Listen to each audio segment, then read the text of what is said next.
Hello, Chandrakala चॅनलमध्ये तुम्हा सर्वांचे खूप खूप स्वागत आहे। तर मग आज आपण घरच्या घरी ढाबा स्टाईल दम आलू बनवणार आहोत। तर मीडियम साईजचे म्हणजे अगदी छोटे छोटे आलू स्वच्छ धुवून कुकरमध्ये एक शिट्टी काढून घेतली आणि थंड करून त्याची साल काढून घेतली।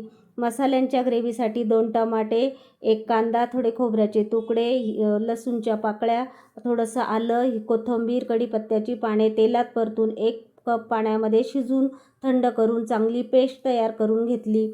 वरतून गार्निश करण्यासाठी 1 मीडियम साईजचा कांदा जरा जाड तुकड्यांमध्ये कापून घेतला, कोथिंबीर कापून घेतली, हिरव्या मिरच्या धुवून ठेवल्या आणि तेलाच्या फोडणीमध्ये जिरे, लवंग, तेजपत्त्याची पाने, थोडी कढीपत्त्याची पाने घालून घेतली आणि तडतड उडल्यानंतर त्यामध्ये 1 चमचा हळदीची पावडर घालून घेतली आणि जी आपण मसाल्याची ग्रेव्ही करून ठेवलेली आहे ती ग्रेव्ही घालून घेतली। अगदी चांगली तेल सुटोपर्यंत परतून घ्यायची।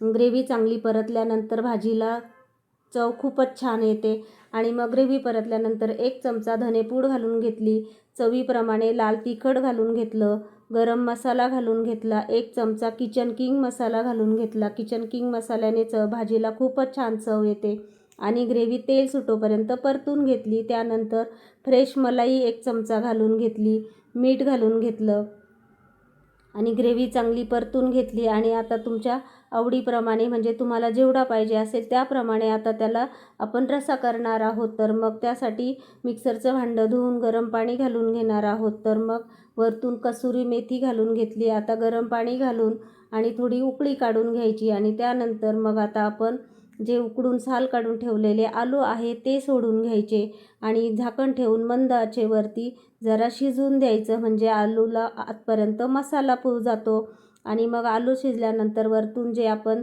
जाड तुकडे करून ठेवलेले कांद्याचे आहे ते घालून घ्यायचे, हिरव्या मिरच्या 4-5 घालून घ्यायच्या आणि मंद आचेवर थोडा वेळ भाजी शिजून द्यायची। त्यानंतर वरतून कोथिंबीर घालून घ्यायची।